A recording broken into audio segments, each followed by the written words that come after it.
Thank you, Janet. A few weeks ago, I had gotten home on a Monday, and I had not been there very long when Caroline asked me to do something. She said, could you go look at the fence and see if you could fix it? I said, what are you talking about? She said something about it being bent. And so I was kind of puzzled by that. And so pretty quickly, I head outside. And I go over to, as you approach our backyard, there's a gate, a double gate that goes into the backyard. And one of the fence posts is bent, I don't know, 8 or 10 inches back like this. And I was puzzled by this because I knew it hadn't looked like that. And you couldn't open the gate at this point. Something is screwy with this. I don't know exactly what has happened. Now, fortunately, we have some of those Ring cameras around our house, and so I decided that I'd pull the video footage to see what had happened. And so this is what I saw when I found the video.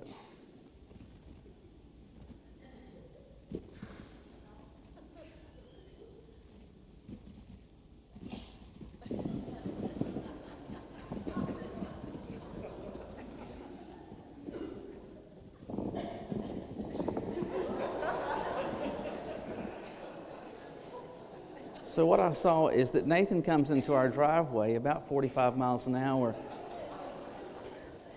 and realizes that overnight apparently someone had put up a fence, and he hits it, gets out, sees that it's bent, does nothing, and then walks into the house.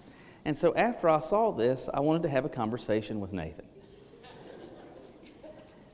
And I said, why didn't you say something to us about this? And he said, oh, I forgot.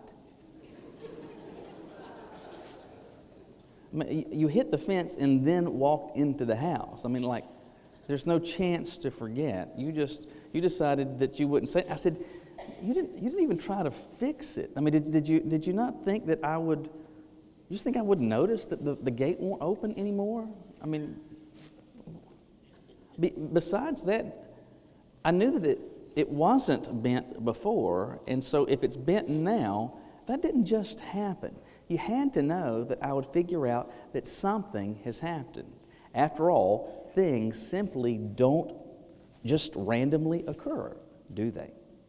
And that's true not only when it comes to bent metal fence posts, it's true with so much in life. You understand that in life there are a whole varied number of rules and laws that we tend to operate with in life, and one of them is the law of cause and effect. And so if there is a cause, there is an effect. If there is an effect, there is a cause. That's not just true as it relates to fence posts and minivans, but it's also true as it relates to so many things related to our walk or to your walk with the Lord and your personal relationship with Christ. Let me give you an action, and I want you to think about the effect, the consequence of that. Here's the action: having a relationship with Jesus. If you actually have that, what's the effect of that? That's what we're going to be thinking about today as part of our ongoing series in the book of 1 John, where there are so many instances that God uses Him to speak not only to the original audience, but even to people today about so many things relative to our walk with the Lord that we're able to verify, that we can say, hey, I have a relationship, I am personally connected with the one who made me, and I can see proof of that. And one of the ways that we're going to see that today is by answering the question again, what effect is it, or what effects are caused by following Jesus? We see the answer to that today in 1 John chapter 1, starting with verse 5. 1 John chapter 1, starting with verse 5. There we're told, this is the message we have heard from Him and declare to you. God is light, and there's absolutely no darkness in Him. If we say we have fellowship with Him and yet walk in darkness, we are lying and not practicing the truth. If we walk in the light as He Himself is in the light, we have fellowship with one another, and the blood of Jesus, His Son, cleanses us from all sin. In just these few verses, God spoke through John to give us some very tangible ways that we can answer that question. If I am following Jesus, what will that produce? Well, based on what he says here, if you are following Jesus, you will operate like Jesus. If you're following Jesus, you will operate like Jesus. There are some metaphors in the Bible, whole stacks of them, that occur, some of them just a time or two, or sometimes just singularly. But then there are others that are repeated, both in Old and New Testaments. And what we have here in verse 5 is one of those. And he starts by saying, this is the message that we have heard from him and declare from you. So John's saying, I'm not just pulling a rabbit out of a hat. I'm not just pulling something out of thin air. I'm sharing with you the message that I have come to know and experience firsthand from Jesus, and that's this. Here's the metaphor. God is light. God is light. Now, the metaphors are word pictures, and so it's pretty clear that this is a metaphor of some sort, because he's not saying that Jesus is some sort of cosmic light bulb and that he's just really bright and you can't look at him. That's not the effect that he's seeking to convey. That's not the message that he's seeking to convey. And consistently in both Old and New Testaments, we have light used in the pages of Scripture to communicate the absence of sin, the absence of evil, the absence of wickedness, that there is absolutely no moral imperfection, there is no impurity. And so he's saying about Jesus, it's not simply that he's good or better than average. It's not even saying that he's superior. He's saying, relative to Jesus and the moral condition of Jesus, there is no sin, no imperfection, no immorality, nothing that whatsoever that would impugn or reflect negatively or adversely on his character. He not only is kind of like light, he defines light. There is no spiritual darkness at all in him. And after having established that, he says it is not simply that God is light. He says in verse 6, offers a hypothetical. He says, if we say that we have fellowship with him. We talked about this last week, and when John is talking about fellowship, on one level, certainly it is the case that he's talking about having a relationship with him. So if you say, I have a relationship with him, but it's more than having a relationship, it's having a relationship where there is some sort of commonality, where there is something that you share as a common denominator with. So he's saying, I have a relationship, I have some sort of shared commonality with Jesus. Now, unless you have some sort of God complex, and I said, what similarities do you have to Jesus? Hopefully you would at least pause for a moment, that you wouldn't just start rattling off tons of stuff, right? Because he knows everything. I mean, literally everything. And I know this much. You know that much. He can do anything. He's got limitless power, and I can't do a pull-up. In him, there is no imperfection, no regrettable choice, no acting at all out of bounds. And in me, there are repeated instances just this past week. What is it that I have in common with Jesus? Pay attention to what he says. If we say that we have fellowship with him and yet walk in darkness. So we've got the light contrast again. So he's talked about light being the absence of any sin and wickedness, and now he's talking about walking in darkness, walking in wickedness, walking in sin, walking in evil. But he says if we walk in darkness, what does it mean then to walk in darkness? Just this past week I had gone, I think it was into Sam's, and I had Philip, our third child, with us, and we've parked the car. We've gotten to the edge of where the parking lot begins. And then you've got that one street where cars are passing right in front of the store. And so as we're getting ready to go to the front door, there's a car that's coming fairly quickly. And so I run from there to the front door. And so Philip says, I didn't know that you could run.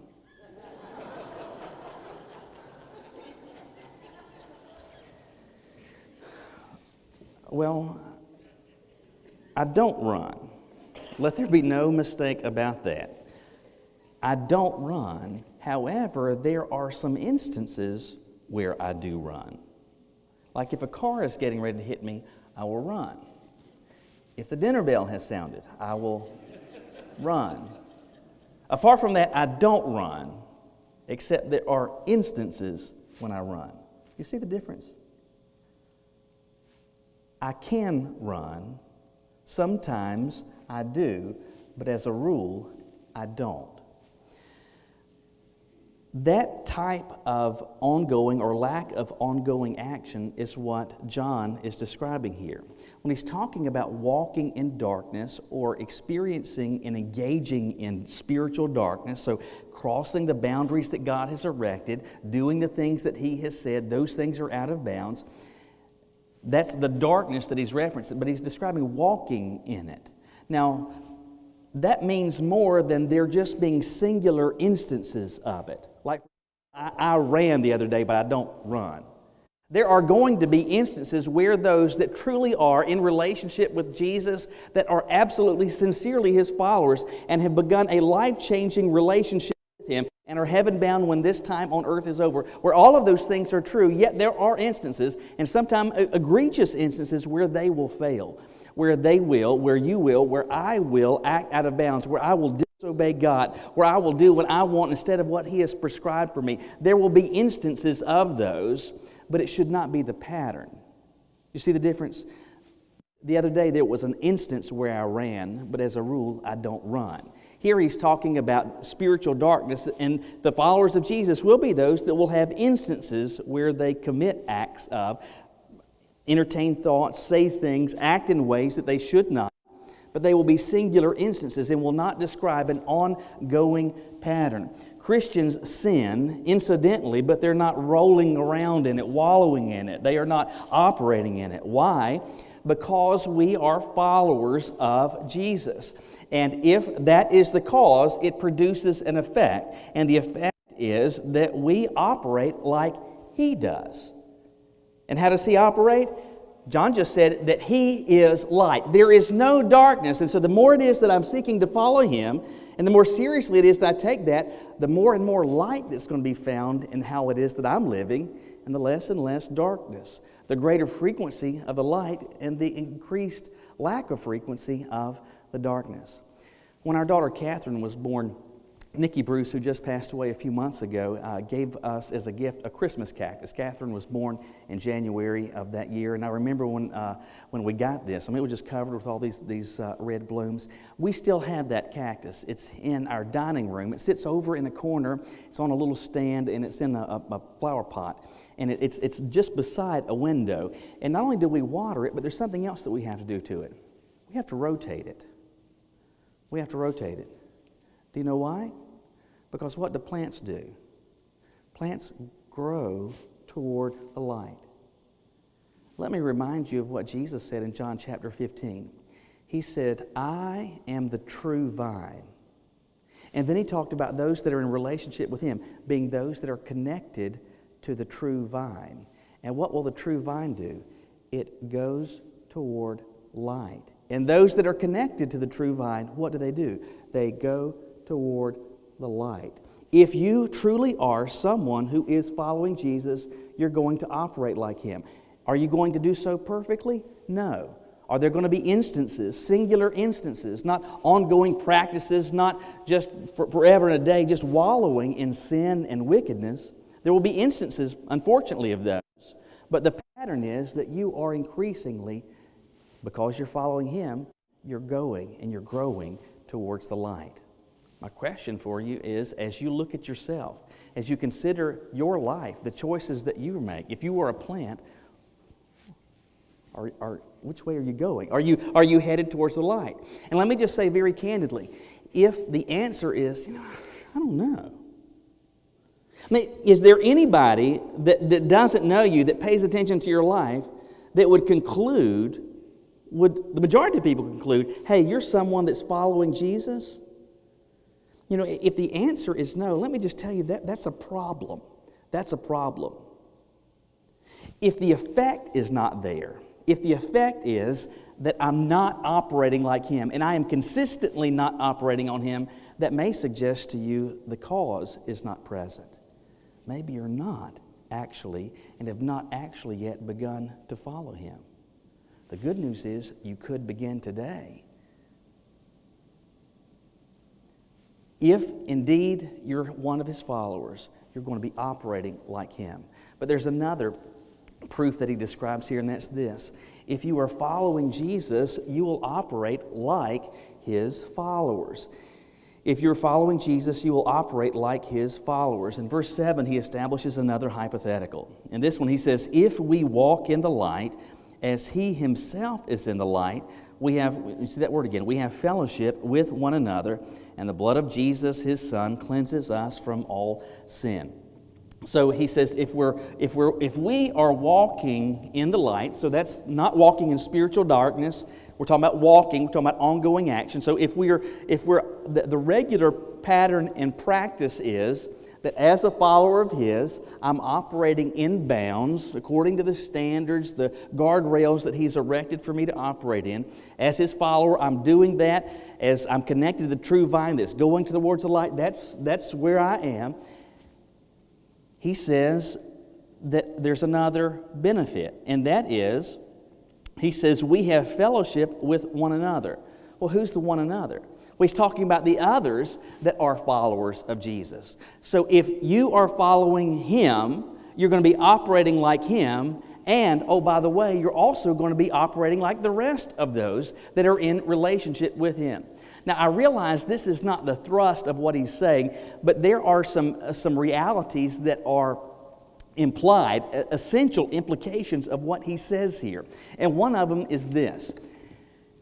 When the Lord birthed the church, when he made this whole community of faith, when this whole family of God, when all of that started, it drove home an essential reality, which is this. My experience in following Jesus was never and is never at all intended to be in isolation. That your experience as a follower of Jesus is not something where you're operating with blinders and you're just staying in your lane and you don't care, you're completely oblivious to everyone around you that's on the team. You became part of a team. You became part of a family. You're not an island unto yourself. You are part of a church. You're part of the family of God. And God intended it to be that way. Why? Because there's a whole stack of benefits that come from being connected to each other. For one thing, we have the New Testament describing that every one of us, as his followers, we are gifted by him. Not so that we can say, look at what I can do, but rather I can use my gift and you can use your gift, and us mutually using those gifts, it benefits all of us. Me using my gifts helps you. You using yours helps me. That's a great benefit. But there are other benefits that we have in being connected with each other, and one of them is described here. If I am truly connected with those that are following Jesus, how should those who are following Jesus be operating? Well, we saw that back at the beginning of this. They should be operating like Jesus. Again, not perfectly. I'm not suggesting that any of us is perfect, that there are no screw-ups among us. Certainly that's the case. But collectively, those that are following him are going to be operating like him. And if I say I am connected with that group, what I should find is this. Not only do I have a relationship with them, but there is a common denominator that is shared.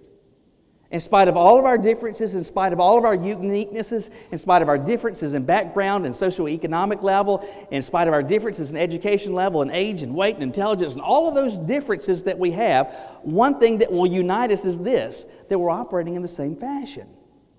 Why? Because if followers of Jesus operate like Jesus and I'm part of that group, I'm going to be operating like the rest of the followers. Now, this is important, especially after what we have given, not just thought to, but we've experienced over the past couple of years. Once the pandemic began, you remember it was 2 weeks to flatten the curve, but because of inflation, we made that 2 years, right? And so, anyway, all that started in mid-March. Like so many churches, so at least for the first 2 months, we were virtual only.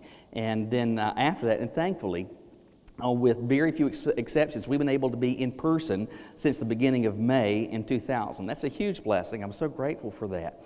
But we have been, since that time, and still to this day, we're broadcasting our services live. There are people that are not just in this room, but those that are watching online. And sincerely, I am grateful for the technology that makes that possible, especially when we couldn't meet in person. While it's not the same, it's still better than nothing. And so I'm grateful that we had that. Unfortunately, there are some things that have happened because of that. One of the things that has happened is that some folks decided, you know what, I like just kind of hanging out here in my pajamas. I like not having to brush my teeth or my tooth or whatever you've got.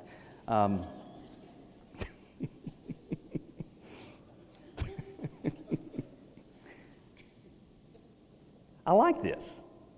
And some have gotten entirely comfortable with operating candidly in isolation, but tuning in on Facebook or YouTube sometime now. It may be 2 o'clock in the morning, it could be 2 o'clock in the afternoon, it could be right now. And honestly and sincerely, if you're watching today, I'm glad truly that you're spending part of your day this way. Absolutely, I'm grateful, sincerely grateful for that. But what I want you to understand is this: what you are experiencing by virtue of a mobile device or a tablet or a computer or showing up on your smart TV is no substitute for this. God never intended anyone that is His follower to operate at a distance from the rest of His followers. Why? Because we need each other.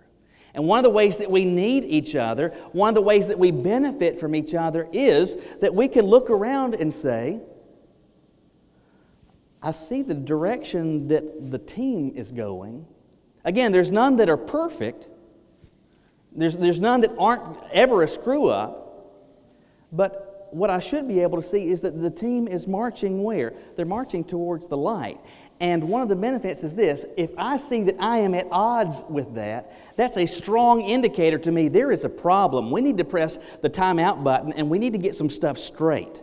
I am out of line. But listen, that can't happen when you're operating in isolation. It can't happen when you're not operating in community, active, personally engaged community with the other followers of Jesus. We need each other because God has created this in part as a proof for us so that we can see, hey, this is how the family of God is operating. This is how the followers of Jesus are operating. And if I'm in alignment with them, that should be an encouragement to me.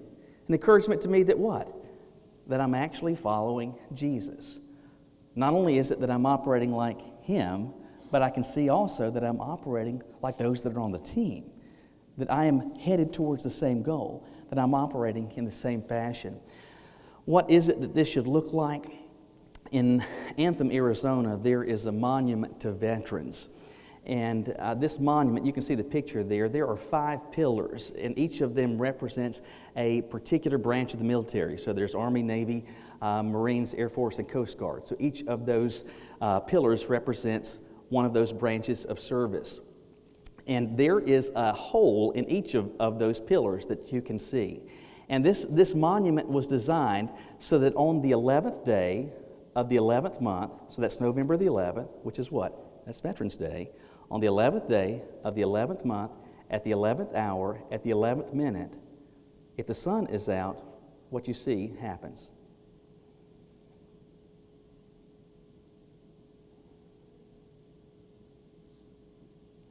That the light shines through each of those individual pillars and illuminates the Great Seal of the United States. At 11:11 on November the 11th, every single year.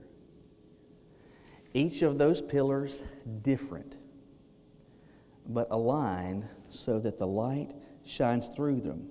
Why? To highlight the pillar? No, to highlight the object of the light. Listen, that's how He intended me. That's how He intended you to operate. That I'm supposed to be one that is operating not just like Jesus, but I'm operating like one of His followers, if it is that I'm one of His followers. So let me just ask you a very simple question. If following Jesus produces effects, and it does, if it produces these effects, and God says that it does, do you see those effects in your life? Will you bow your heads with me?